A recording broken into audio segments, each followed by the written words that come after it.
Hello everyone, this is Professor Choi again. Today we're going to have our second video on how to set up graphs. So this is setting up graphs for stocks video number 2. On our previous video, which you should be watching before you get to this one, we set up simple moving averages and I explained what it is. So we set up, I believe it was a 10-day simple moving average, the 50-day simple moving average, and the 200-day simple moving average on the graphs. And we sort of explain how to use it a little bit to figure out the direction of the graphs at any point in time. Alright, now before I start the video, remember to like the video if you like it, and remember also to subscribe to this channel so that I know that you're interested on what I'm doing and maybe you want me to do a few more. Alright, so let's go into Yahoo Finance, which is the place that we have been using in order to explain this a little bit more. And this is the main page where you get to Yahoo Finance. And this is, again, what you get. So what we're doing right now is we're working on this chart area here. So last time I explained how to set up these green and red bars, and also how to set up some of the indicators that we have here. And that's what we're going to do today. We're going to keep working on some of these indicators and what do they mean. Alright, next thing we need to establish is that you actually get a little bit more if you click right here where it says full screen. So let's do that. So if you set up full screen, notice that basically, first of all, the graphs looks better. And the next thing is that we actually have over here these events, which we should be looking at as well. So let me click over here. One of the things that you want to know about a stock usually is, does it pay dividends? When do they do it? And are there any stock splits or things of that sort that would kind of offset the prices? Corporate guidance have to do with, what corporations think a particular price, when did they give it to us? And these have to do with the performance of the stock. But I think with the dividends and the stock splits is extra useful information. Yahoo Finance, by the way, has more options here. So eventually, if you sign up for, I'm not sure what that is, but if you sign up for that, you get more information. All right. But this is already sort of useful. All right. So as we have been explaining, though, one of the things that when people buy a particular stock, like Verizon, for example, a lot of the times you don't really hold it because it's going to go up in price. If you want that, I think Amazon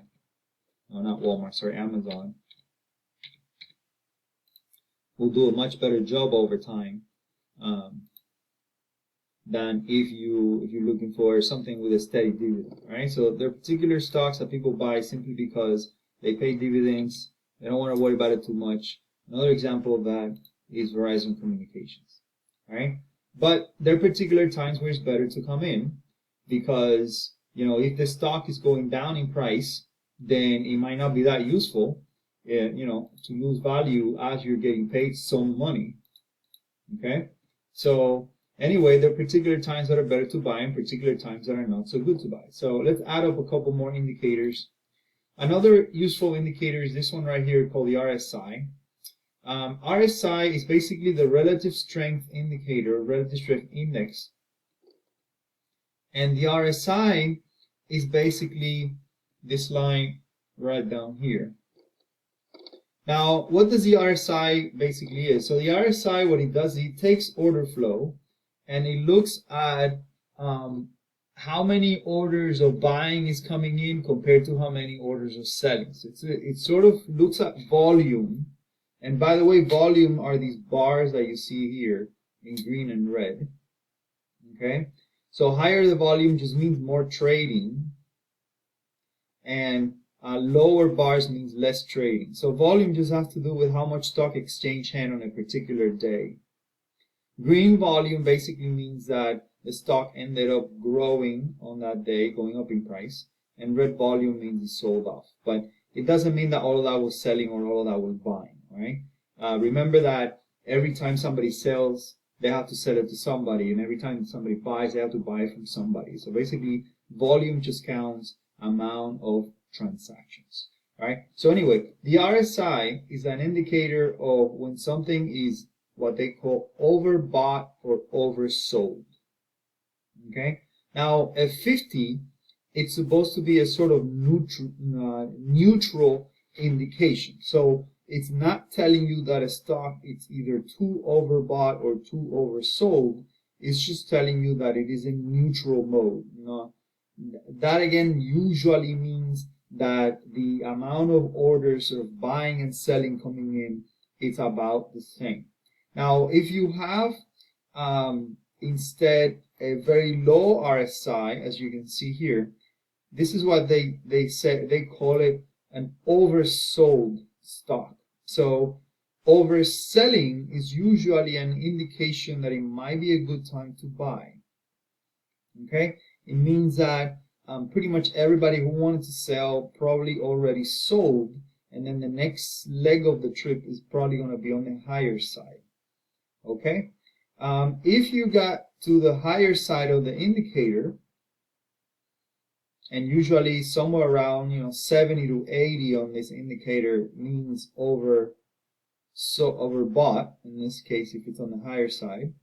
Okay, so that usually is an indication of it might be a time to sell if you're interested in trading this. Okay, so a lower RSI, a much lower RSI, think about somewhere around the 30s to the 20s, is what they call oversold, and it might be a time to buy.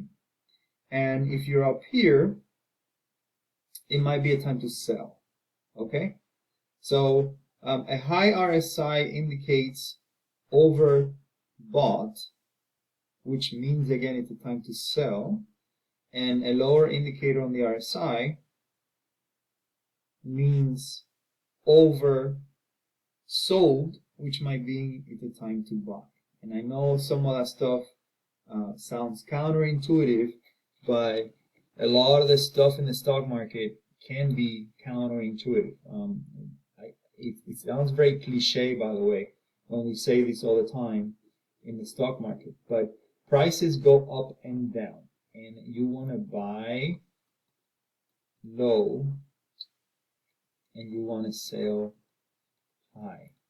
All right, and I know this is like dumb and whatever, but this right here, this cliche will give you a lot of the understanding of how you need to behave in order to make money in the stock market, which is very counterintuitive to how the majority of the people will behave. So you have to be a slight contrarian sometimes to the flow.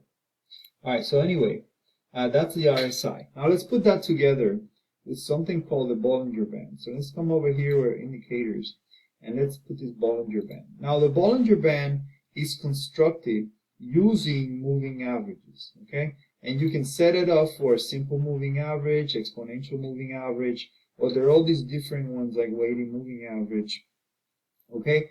So now the Bollinger Bands is basically a set of moving averages, so you get an envelope. It kind of surrounds your stock, and it's a fairly good indicator of trends. It makes the trend very visible, fairly easy to spot.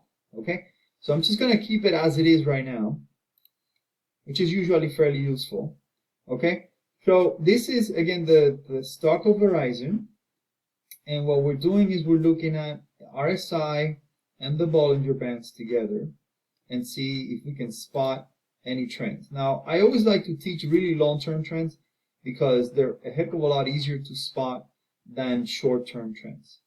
All right, short-term trends, by the way, the market can reverse itself basically in a day, so it's a little harder. But look, let's take a look at this 6-month trend here for Verizon, and let me go ahead and click this so we can start analyzing it a little easier.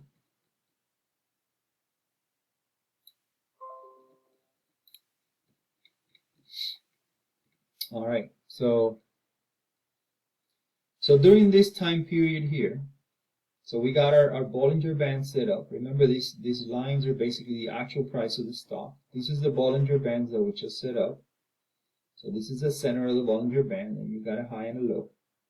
Now, one of the useful features about the Bollinger Bands is that it gives you this center line, and it gives you basically a changing trend. So you could use the Bollinger Band itself as a trend indicator. Right? So this right here is your channel, your dropping channel. Okay, price is going down. But then as soon as it crosses that Bollinger Band on the upside, notice that you have now an uptrend channel. Now, one of the things, of course, that this doesn't sometimes help you with is if you wait a bit too long on that crossing, like if you wait all the way over here, then if you bought it here, you don't have a lot of time to sell to make money, you know. So it's going to go up, but not by much. But if instead, sometimes you could be a little faster on the trend, like catching it right here, then you have way more time that the stock is going to go up for you to be able to sell and make a profit. All right. Now, notice again, this is the price of the stock, and boom, it crosses now that Bollinger Band. And notice how that line on the Bollinger Band now becomes pretty much the ceiling for the stock for a while. All right. And again, it enters this sort of downward trend. All right. So when this becomes a ceiling, and we talked about this before as being, it could be some kind of moving average that becomes the ceiling. But basically, the stock is trying to recover, and boom, it hits the ceiling and it just drops. And then it's trying to recover again, but boom, it hits the ceiling and it drops. This is usually, again, a bad sign, an indicator of a downward trend. All right. Over here, it was kind of like a fake. So it looked like it was going to get out like it did here, but it did not. It kept going down. All right, now let's put that together with the RSI so you understand why sometimes are good times to buy and sometimes are good times to sell. So let's go back here so you understand how we start entering this upward trend. So you see these prices here are correlated with a fairly low RSI. And this may have been a good time to buy, according to the RSI. So every time the RSI hits a very low number, like around here, okay, so anywhere between somewhere in the 30s and somewhere in the 20s, this is an indication of oversold and a possibility that it might be a good time to buy. Now you put that together with the Bollinger Band. So let's say you bought some stock over here as the RSI told you. Notice that now there's a sort of recovery of that RSI. All right, so you see like the lows of the RSI are now going up. And now you also see this kind of like curvy trend here. And welcome to a changing trend, which is then now basically corroborated by this switch between this bottom of that Bollinger Band to a higher point on that Bollinger Band.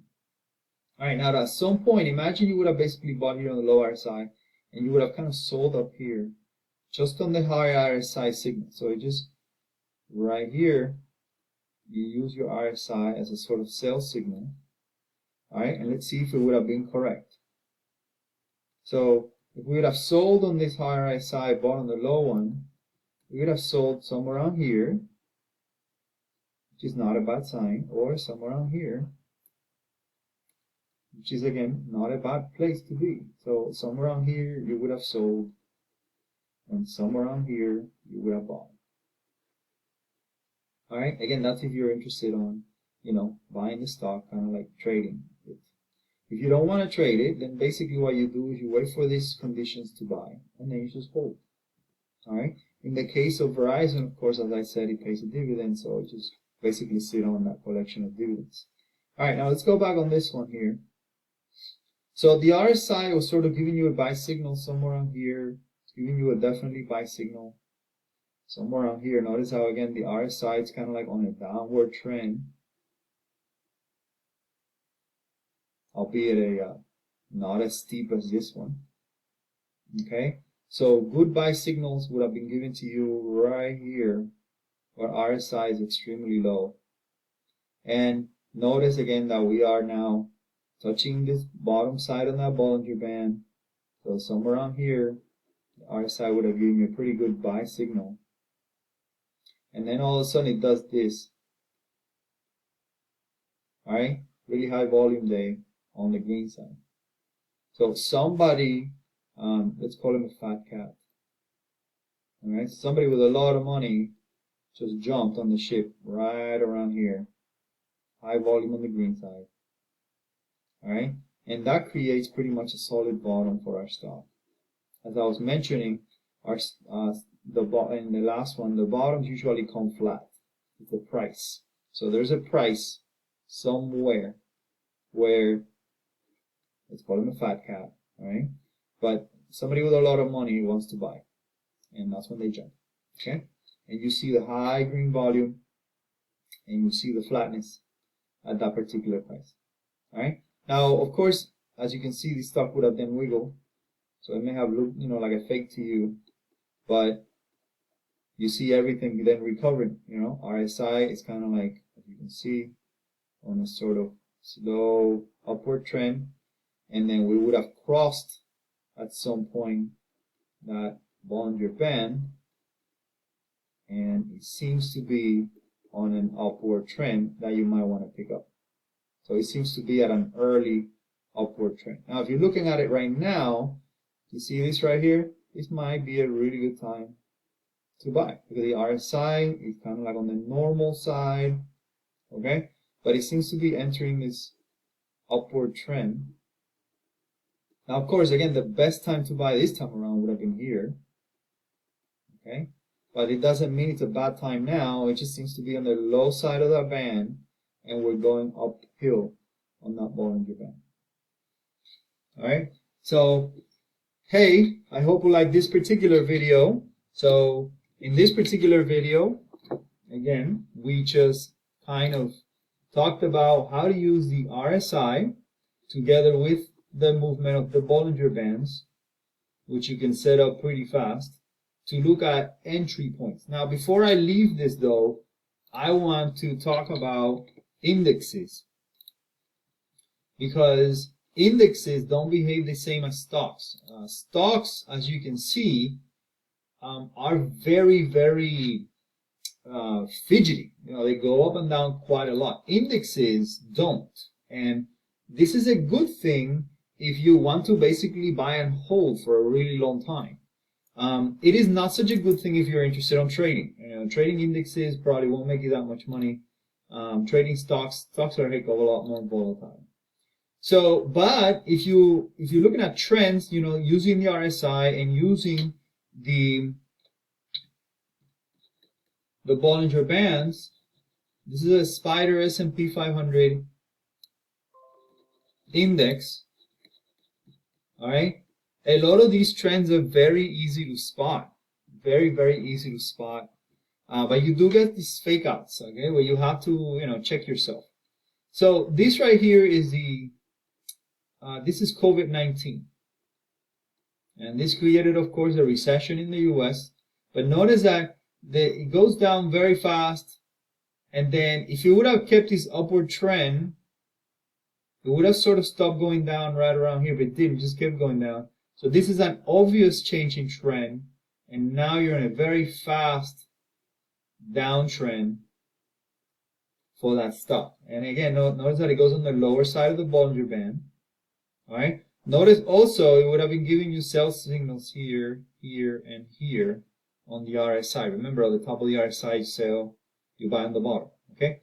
Now, so this would have been an okay time to buy, okay time to buy, okay time to buy. This is buy. Especially for indexes, because indexes, they tend to, again, once they establish a different trend, they tend to stay there for a while. So,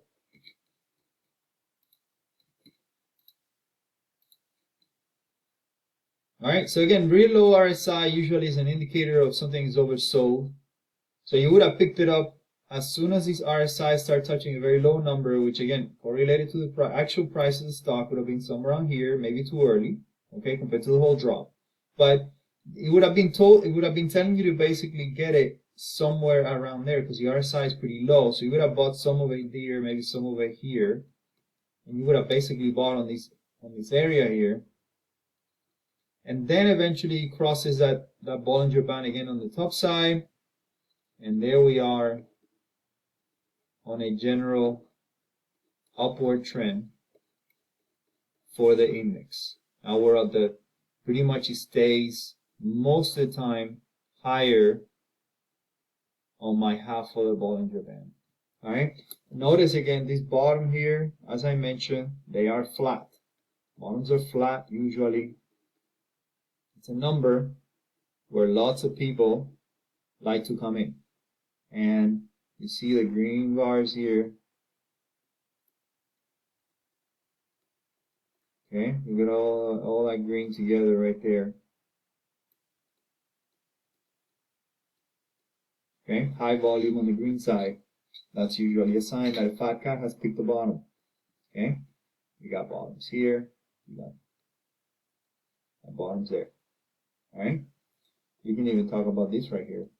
Another fat cat bottom. Okay. All right. Well, hope you like my video today. Remember, if you like my videos, like the channel, please like, subscribe, and also share. All right, have a good one. This was another video by Professor Choi.